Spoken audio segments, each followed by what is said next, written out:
तो यहाँ पे पहले पद से लिखा हुआ है, जब वे यरूशलेम के निकट पहुंचे और जैतून पहाड़ पर बैतफगे के पास आए, तो यीशु ने 2 चेलों को यह कहकर भेजा। इससे पहले कि हम आगे चले प्रियो, मैं आपको यहाँ पे कुछ बताना चाहता हूं। यहाँ पे बाइबल कहती है यरूशलेम के निकट, और यरूशलेम किसको कहा जाता है? परमेश्वर का घर या परमेश्वर का नगर। दूसरा आगे कहता है जैतून पहाड़ पर। यहां पे लिखा हुआ है जैतून पहाड़, लेकिन जब आप और आगे चलोगे पर बैतफगे के पास आए। अब एक पहाड़ है और पहाड़ के पहले क्या है? बैतफगे है। बैतफगे जो कहा जाता है house of figs. House of figs.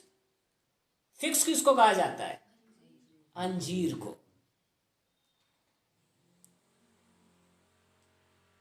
और इंग्लिश में जब जाओगे तो वहां पे कहता है कि जो ऑलिव ऑयल का एक पहाड़ है, लेकिन अगर इसको बिब्लिकल उससे मैं आपको बताऊं तो ऊपर में क्या है? ऊपर में जैतून है, पूरा पहाड़ जैतून के पेड़ से भरा हुआ है। और ये बैतफगे जो है हाउस ऑफ फिग्स, ये वहां से ला करके वहां पे इकट्ठा कर रहे हैं। ये है पहाड़ की फुट में, उसके पैरों के नीचे, मतलब कह सकते हैं उसके नीचे, दूसरी तराई में जो है। तो बैतफगे तराई में है और बैतफगे के जो है दूसरे शब्दों में, अब इसका मेडिकली मैं आपको बताऊं, इसको कहा जाता है हाउस ऑफ फार्मेसिटी। ये जो है दवाइयों का एक संग्रह है, जहां से दवाइयां वो बनाते थे और दवाइयों को बना करके लोगों के जीवन में जो देते थे। सो बैतफगे जो है अपने आप में एक महत्वपूर्ण स्थान है, और यीशु मसीह बैतफगे तक पहुंच गए। और अब लोग क्या करने लगे? इसीलिए वहां पे जो है, क्योंकि ऊपर जो थी किसकी डालियां थी? जैतून की थी। और बैतफगे तो वो स्थान हो गया ना जहां पे इकट्ठा कर रहे हैं उसको, ठीक है। जैतून के और अंजीर के 2 चीजें वहां पे पाई जाती हैं। तो उस पहाड़ के ऊपर 2 चीजें ज्यादा पाई जाती हैं, पर अंजीर का पेड़ छोटा नहीं होता। अंजीर का पेड़ बहुत बड़ा होता है, जैसे कि आपके बरगद, पीपल, ऐसे बड़ा पेड़ होता है। और उसकी डालियां नीचे नहीं रहती हैं। उसकी डालियों में कैसे होता है? वो जैसे जो आपके जो डंडियां होती हैं वो थोड़ा सा हार्ड होती हैं, जैसे दूसरे पेड़ों की होती हैं। और पत्तियां भी ऊपर होती हैं, नीचे से बहुत मोटा तना होता है उसका, और बहुत ऊंचे तक चला जाता है। उसकी जो है लगभग 50 फुट से ऊपर तक भी कई बार चला जाता है, इतना बड़ा पेड़ हो जाता है वो। पर यहाँ पे खजूर की डालियां क्या है? वो आसान थी, क्योंकि छोटे बड़े खजूर जो है उनको तोड़ना। दूसरा, खजूर की डालियां कैसी होती है? सिर्फ नीचे में कांटा होता है और बाकी पूरी पत्ती साफ होती है। सो वो वहां पे उसको खजूरों की डालियों को उन्होंने तोड़ा, और एक लहलहाते हुए, वो आसान था, एक झंडे के रूप में, एक जय जयकार के रूप में, क्योंकि लोग अपने हाथों में कुछ न कुछ ले करके क्या करते थे? जय जयकार करते थे। इसीलिए लोगों ने, जब इसमें हम आगे पढ़ते हैं तो आगे कहता है यीशु ने अपने 2 चेलों को वो यह कहकर भेजा, सामने के गांव में जाओ, वहां पहुंचते ही एक गधी बंधी हुई और उसके साथ बच्चा तुम्हें मिलेगा। उन्हें खोल कर मेरे पास ले आओ। यदि तुमसे कोई कुछ कहे तो कहना कि प्रभु को इनका प्रयोजन है, तब वह तुरंत उन्हें भेज देगा। यह इसलिए हुआ कि जो वचन भविष्यद्वक्ता के द्वारा कहा गया था वह पूरा हो। सियोन की बेटी से कहो। सियोन की बेटी मतलब स्वर्ग की बेटी से कहो। और जितनों ने यीशु के नाम को चखा है, यीशु के नाम को ले लिया है, वो कहाँ के निवासी बन चुके हैं ऑलरेडी? अभी पृथ्वी पे हो, लेकिन ऑलरेडी हमारा जो रजिस्ट्रेशन वहां पे हो चुका है, ठीक है। सो हम स्वर्ग के बेटी से कहो, देख तेरा राजा तेरे पास आता है, वह नम्र है और गधे पर बैठा है, वरन लादू के बच्चे पर। चेलों ने जाकर जैसा यीशु ने उनसे कहा था वैसा ही किया और गधी और बच्चे को लाकर उन पर अपने कपड़े डाले वह उन पर बैठ गया। तब बहुत से लोगों ने अपने कपड़े मार्ग में बिछाए और अन्य लोगों ने पेड़ों से डालियां काट कर मार्ग में बिछाई। जो भीड़ आगे आगे जाती और पीछे पीछे चली आती थी पुकार पुकार कर कहती थी, दाऊद के संतान को होसन्ना, धन्य है वह जो प्रभु के नाम से आता है, आकाश में होसन्ना। जब उसने यरूशलेम में प्रवेश किया तो सारे नगर में हलचल मच गई और लोग कहने लगे, यह कौन है। प्रियो, इसके अंदर आपको बहुत सारी चीजें मिलेंगी, पर मेरा आज का जो टॉपिक है वो सिर्फ एक पद पे मैं आपका ध्यान खींचना चाहूंगा। यहां पे डालियां भी हैं, यहां पे लोग परमेश्वर की स्तुति भी कर रहे हैं, सब कुछ यहां पे हो रहा है, पर मैं आपको ध्यान लेके आना चाहूंगा। 3 पद कहता है, यदि तुमसे कोई कुछ कहे तो कहना कि प्रभु को इनका प्रयोजन है, तब वह तुरंत तो उसे भेज देगा। आज सिर्फ इस विषय पे मैं बात करना चाहूंगा। ये कहता है, अगर कोई कहे कि ऐसा क्यों कर रहे हो, तो कहना को के प्रभु को इसका प्रयोजन है, और वह क्या कर देगा, उसे भेज देगा। परमेश्वर ने आपको मुझको हर जाति भिन्न भिन्न धर्म से भिन्न भिन्न परिवेश से हर एक को प्रभु ने अपने पास बुलाया है, लेकिन उसके बावजूद लोग जब इस गहराई को नहीं समझ पाते तो लोग क्या करते हैं, सवाल जवाब करते हैं। लोग कहते हैं कि इसने क्या कर लिया है, अपना धर्म परिवर्तन कर लिया है। कोई कुछ कहता है, कोई कुछ कहता है, पर मैं और आपको एक बात समझ लेनी पड़ेगी, क्योंकि आज मैं लंबा नहीं जाना चाहता, लेकिन एक बात समझ लीजिए। जब बाइबल कहती है कि एक गधी जो है वो बंधी हुई है और क्या करो, उसको खोल लाओ, उसका बच्चा भी है, उन दोनों को क्या करो, खोल लाओ। और अब अगर तुमसे कोई कुछ कहे तो कहना कि प्रभु को इसका प्रयोजन है। आप और मैं हर एक जो यीशु को जानने के समय में, उससे पहले वो किस बंधनों में बंधा हुआ है। हर एक के जीवन के अंदर अलग अलग तरह के से बंधन बंधे हुए हैं। कोई बीमारी के बंधन में है, कोई असामाजिक परिवेश में बंधा हुआ है, कोई अपने मानसिक संतुलन में क्या हो चुका है, बिल्कुल खत्म हो चुका है, कोई सामाजिक परिवेश में जिसको कोई पहचान नहीं है, लेकिन वो भी बंधा है उस सामाजिक परिवेश में। लेकिन जब प्रभु यीशु मसीह ने आपको मुझको पकड़ा है प्रियो, जब उसने मुझको और आपको पकड़ा है, तो याद रख लीजिए कि आपके जीवन के अंदर ये बात समझ में आ जाए कि आपको अब लोगों की नहीं, लेकिन किस बात की परवाह होनी चाहिए, किस बात की ओर ध्यान होना चाहिए कि यीशु ने मुझको बुलाया है ताकि मैं बंधनों से क्या हो जाऊं, आजाद हो जाऊं। हालेलुया। यीशु मसीह ने आपके चेहरे को बदलने के लिए नहीं बुलाया। यीशु मसीह ने बुलाया है आपके सामाजिक परिवेश को चेंज करने के लिए, उसमें बदलाव लाने के लिए। उसने बुलाया है जहां जिस दलदल में आप फंसे हो, उस दलदल से निकाल करके आपको ऊंचाई पे, जो स्वयं वो चट्टान है, उस पे खड़ा करने के लिए। पर जब लोगों की सोच इस ओर नहीं होती तो वो क्या करते हैं, वो लोगों की बातों पे ज्यादा ध्यान देते हैं। पर ये कह रहा है कि अगर तेरे से कोई कहे, अगर तुझसे कोई कहे कि ऐसा क्यों कर रहा है, तो उसको क्या कहना, कहना कि प्रभु को इसका प्रयोजन है, प्रभु को इसकी जरूरत है। तो आपको मुझको ये जान लीजिए, ये सिर्फ आपकी जरूरत नहीं है, प्रभु को आपकी मेरी जरूरत है, इसलिए उसने मुझ पे और आप पे अनुग्रह किया है। हालेलुया। प्रभु का अनुग्रह हर एक के लिए है, लेकिन आपको मुझको अपनी सोच को बदलना पड़ेगा कि लोगों ने कुछ भी कहे, पर जान लीजिए कि आपकी जरूरत प्रभु को है, क्योंकि वो आपके जीवन को ऐसे नहीं देखना चाहता। जिस बदहाली में आप हैं, जिस परिवेश में आप हैं, जिन बंधनों में आप बंधे हैं, उसमें वो नहीं देखना चाहता।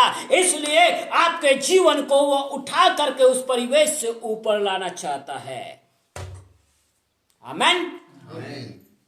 पर जब आपकी सोच लोगों की सोच पे चली जाती है, जब आपकी सोच परमेश्वर के वचन पे ना हो करके, तो क्या होता है, हम लोगों के द्वारा जो हमारे जीवन में वचन आते हैं, जो शब्द आते हैं, हम उस ओर देखने लग जाते हैं, तो हमारे जीवन गड़बड़ी में चले जाते हैं।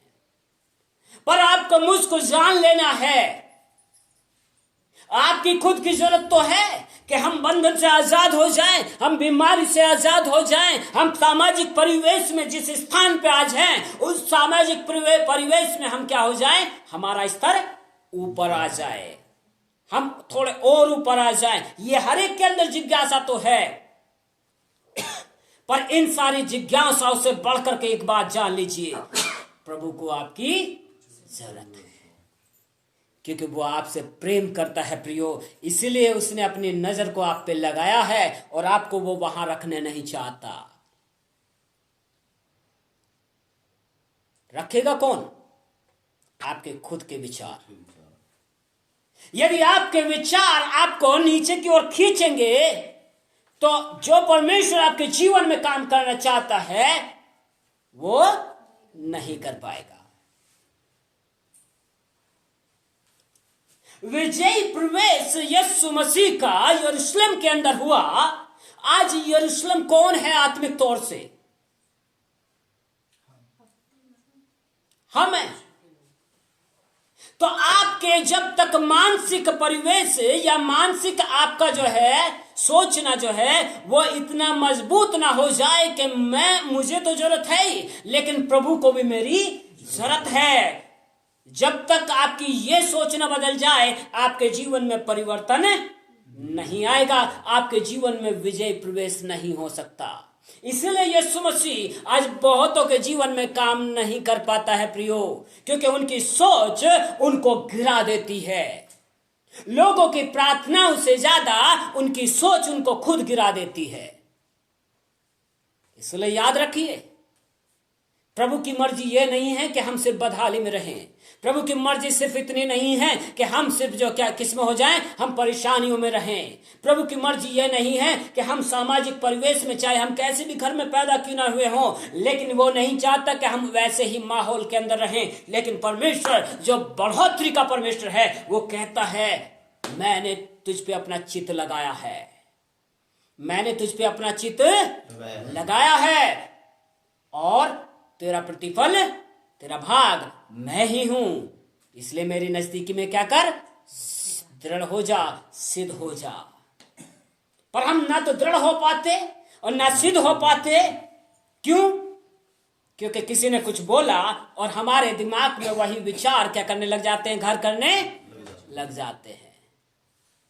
लोग क्या कहेंगे, और कई बार कोई बोलता भी नहीं है, उसके बावजूद क्या होता है, हमारे खुद के दिमाग कहता है नहीं मैं जाऊंगा ना तो लोग मुझसे सवाल करेंगे। पर यहां पे क्या कहता है, उस गधी को और उसके बच्चे को क्या कर लाओ, खोल लाओ, और अगर तुमसे कोई कुछ कहे तो कहना कि प्रभु को उसका प्रयोजन है। याद रख लीजिए, आप और मैं भी बंधे हुए थे सामाजिक परिवेश से। याद और रख लीजिए, आप और मैं भी बंधे हुए थे उन सारे बंधनों में, चाहे वो श्रापों के बंधन हो, चाहे वो कर्जों के बंधन हो, चाहे वो बीमारी के बंधन हो, चाहे किसी भी तरह के बंधन क्यों ना हो सकता है कई लोग कम पढ़े लिखे, पर उनकी सोच क्योंकि कम पढ़े लिखे हैं तो इसलिए क्या करती है, उनको गिराती है। तो कैसे उनके बीच में बैठेगा, तो कम पढ़ लिखा है। होता है कि नहीं होता है? लोगों की सोच ऐसी हो जाती है। पर यदि वास्तव में आप प्रभु के हाथ में अपने आप को दे दें, यदि आप अपने आप को प्रभु के चरणों में समर्पण कर दें, यदि आप ये समझ लें कि प्रभु को आपकी जरूरत है और जब जरूरत उसकी है तो काम भी कौन करेगा? प्रभु को करने देना। तो सोच भी उसकी आनी चाहिए, समझ भी उसकी आनी चाहिए। अब हमारे अंदर जो विचार डेवलप होते हैं, जो बिल्डअप होते हैं, या विचार जो हमारे अंदर पनपते हैं, वो किस तरह के विचार हैं?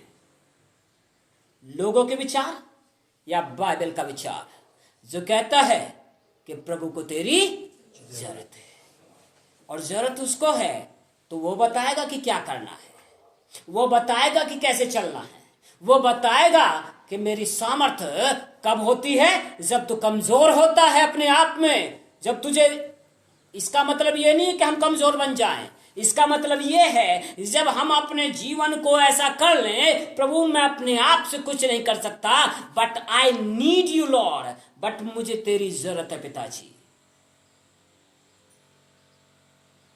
हमारी इस सोच में जब हम क्या हो जाते हैं, अपने स्वभाव में कमजोर होते हैं, तो हमें परमेश्वर की सामर्थ क्या करती है? भरपूरी से काम करती है, क्योंकि उसकी सामर्थ हमारी कमजोरी में बलवंत होती है प्रियो।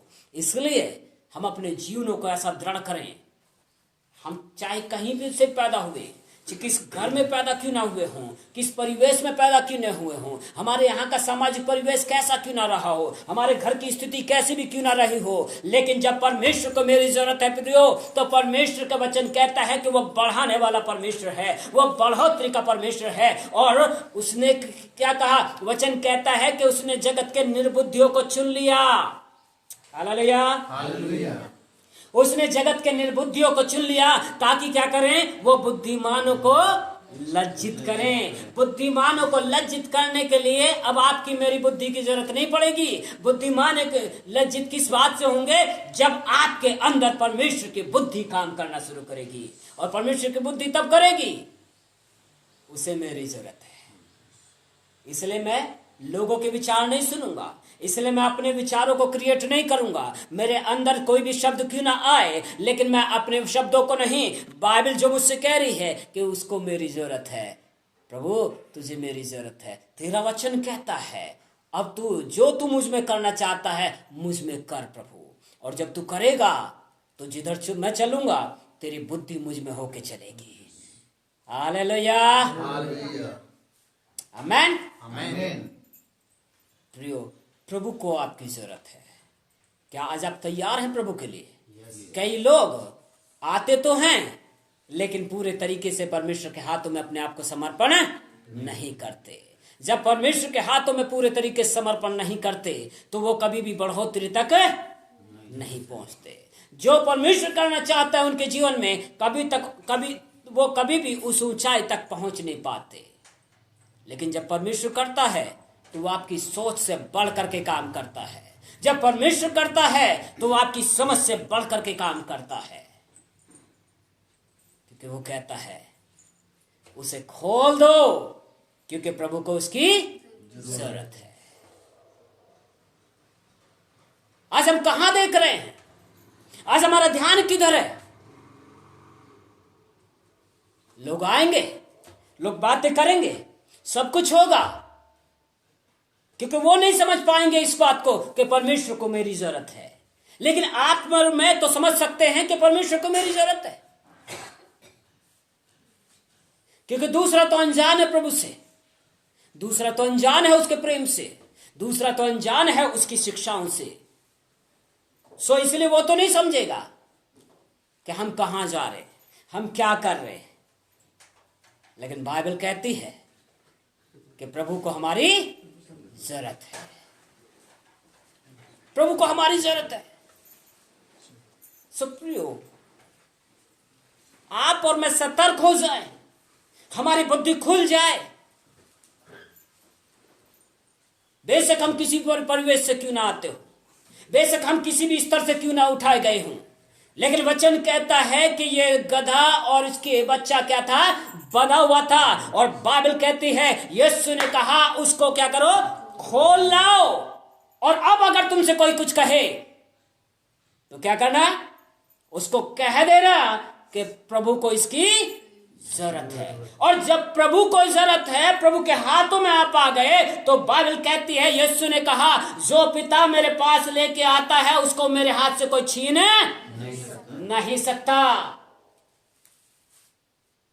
सो आपको मुझको एक काम कर लेना है, और वो ये काम ये है, आपको अपनी सोच को बदल लेना है।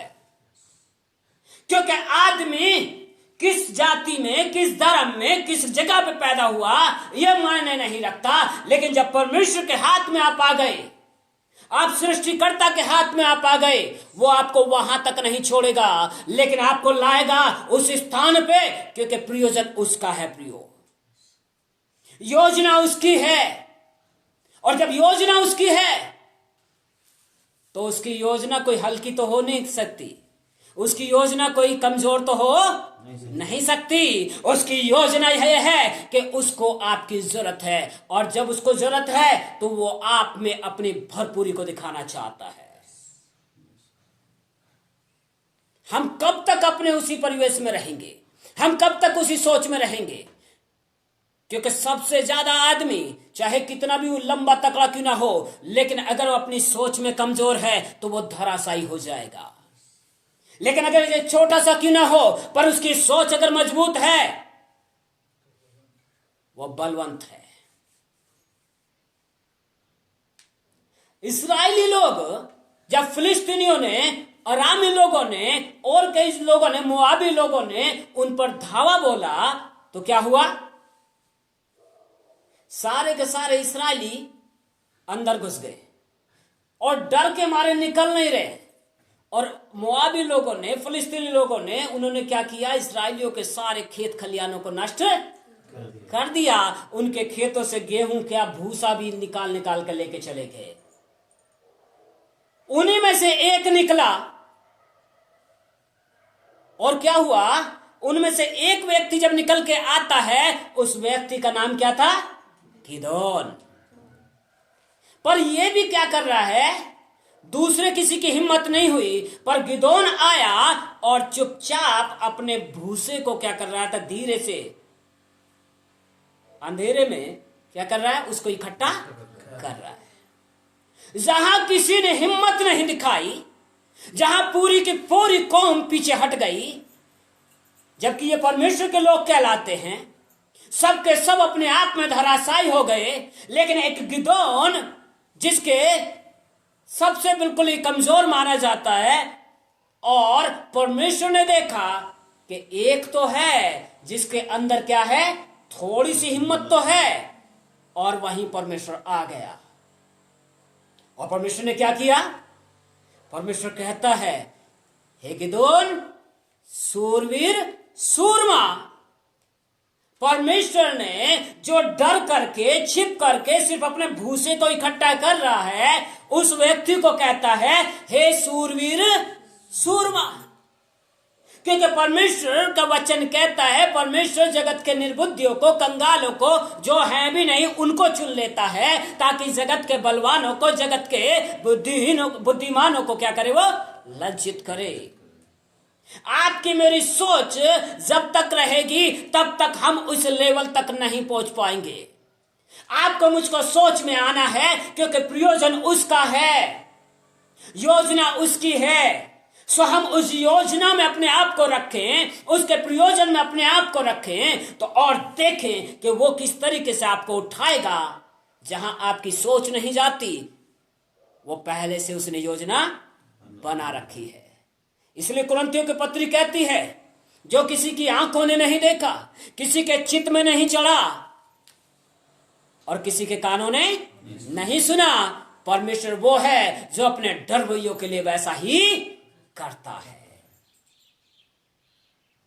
जब मैं और आप अपने आप को परमेश्वर के डरवैये या परमेश्वर से प्रेम रखने वाले कहते हैं, तो हमारी सोच कहां है? आज का दिन, जबकि विजय प्रवेश का दिन है, यरूशलेम में प्रभु यीशु मसीह का ट्रांसफॉर्मेशन इस तरीके से चला कि वो पहले क्या आए? एक बच्चे के रूप में यरूशलेम में प्रवेश किया, उसके बाद में जब वो 12 साल के हुए तब वो जो वहां पे शास्त्री लोग थे, पंडित लोग थे, उनके साथ क्या कर रहे हैं, वो धर्म की शिक्षा पे वाद विवाद कर रहे हैं। 12 साल के। उसके बाद में बाइबल शांत रहती है और तब आते हैं वो सिर्फ 30 साल पे फिर, और 30 साल पे आने के बाद में 3.5 साल तक परमेश्वर के राज का प्रचार करते रहे, बीमारों को चंगा करते रहे। और 3.5 साल जब होने को हुए तब यीशु मसीह ने मत्ती 16 से क्या कहना शुरू किया, जब उसके चेलों पे प्रकट हो गया कि मैं ही मसीह हूं, तब उसने अपनी मौत के विषय में बताना शुरू किया।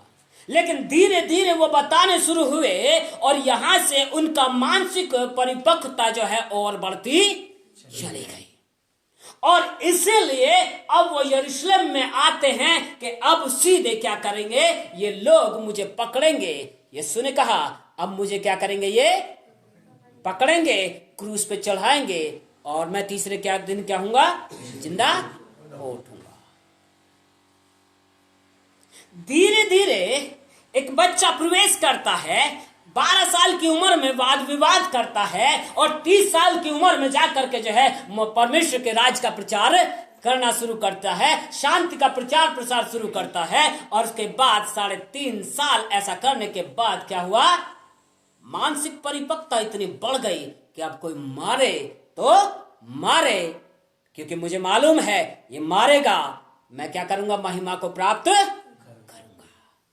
आपकी मेरी सोच के अंदर यीशु ने कहा उनसे मत डरो जो शरीर को घात कर सकते हैं, लेकिन उसी से डरो जो शरीर और आत्मा दोनों को नरक में डाल सकता है। पर यह सोच यहां तक पहुंचने के लिए जरूरी है जब प्रयोजन उसका है, जरूरी है कि हमारी मानसिकता, अब हम जिस परिवेश से आते हैं उस परिवेश से हट करके परमेश्वरीय परिवेश में हम अपने आप को रखना शुरू करें। मानसिक परिवर्तन बहुत जरूरी है। सिर्फ हमारे कपड़े बदल लेने से कुछ नहीं होगा, सिर्फ हमारे पहनावे से कुछ भी होने वाला नहीं है, नाम बदलने से कुछ होने वाला नहीं है। होना है तो सिर्फ इस मानसिक परिवेश से, हमारे जो है सोच विचार को बदलने की जरूरत है। और जब ये बदलेगा आप देखोगे, वचन कहता है तुम में से हर एक ऐसा होगा जो 10,000 को, ऐसा होगा जो लाखों को धराशायी कर सकता है। धराशायी करने का मतलब ये नहीं कह रहा कि तुम हाथ में तलवार लोगे और मारते फिरोगे, ये नहीं कह रहा, लेकिन आपको इतना मजबूत परमेश्वर कर देगा, आपको इतना सक्षम परमेश्वर बना देगा कि वो क्या होंगे, आपके सामने लज्जित होंगे। क्योंकि परमेश्वर का वचन कहता है स्तिफनुस परमेश्वर के चेलों में से उस आत्मा में होकर के बात करता था, उस बुद्धि में होकर के बात करता था जिसका कोई सामना नहीं कर पाता था। क्योंकि आप और मैं संसार में रह के संसार के लोगों के साथ संसार की बुद्धि के द्वारा बात नहीं कर सकते, सामना नहीं कर सकते, क्योंकि इसमें तो एक से एक बिरले पड़े हुए हैं। ये पढ़ाई में भी और समझ में भी आपसे मुझसे ज्यादा है। पर जब आप और मैं परमेश्वरीय बुद्धि में होकर के चलेंगे, क्या हो जाएगा, वो नीचे होंगे, वो नीचे होंगे। क्योंकि परमेश्वर ने आपको पूंछ बनाने के लिए नहीं बुलाया, बाइबल कहती है कि सर ठहराने के लिए बुलाया है। और सर धड़ के ऊपर ही रहता है प्रियो, इसलिए सर झुकता नहीं है। पर झुकता कब है, जब ये विचार आपके यहां पे गड़बड़ करते हैं। वो झुकता तब है क्योंकि जो आदमी अपनी सोच में ही बेकार हो, शरीर कितना भी लंबा हो, वो नीचे हो जाएगा। इसलिए सोच में बेकार नहीं होना है, सोच में परमेश्वर की सोच में आना है। ना शैतान तब कुछ कर पाएगा, ना लोग कुछ कर पाएंगे। और जब लोग आपसे सवाल जवाब करें, सीधे एक ही बात, मुझे नहीं पता लेकिन परमेश्वर को मेरी जरूरत है। और जब परमेश्वर का जरूरत है तो भैया तू भी कुछ नहीं कर सकता और मैं भी कुछ नहीं कर सकता। और जब उसकी जरूरत है तो वो मुझ में अपना काम करके दिखाएगा, और जब अपना काम करेगा तो मैं नहीं चलूंगा, वो मुझ में होकर चलेगा। आमेन। यही है आपकी सोच को बदलने के लिए। विजय प्रवेश आपका यहां से शुरू होता है प्रियो। महिमा की बातें और आगे हैं, लेकिन विजयी प्रवेश आपका इसी जगह से शुरू होता है। क्योंकि परमेश्वर के भवन में जरूरी है, परमेश्वर के राह में चलने के लिए जरूरी है आपकी सोच का बदलना।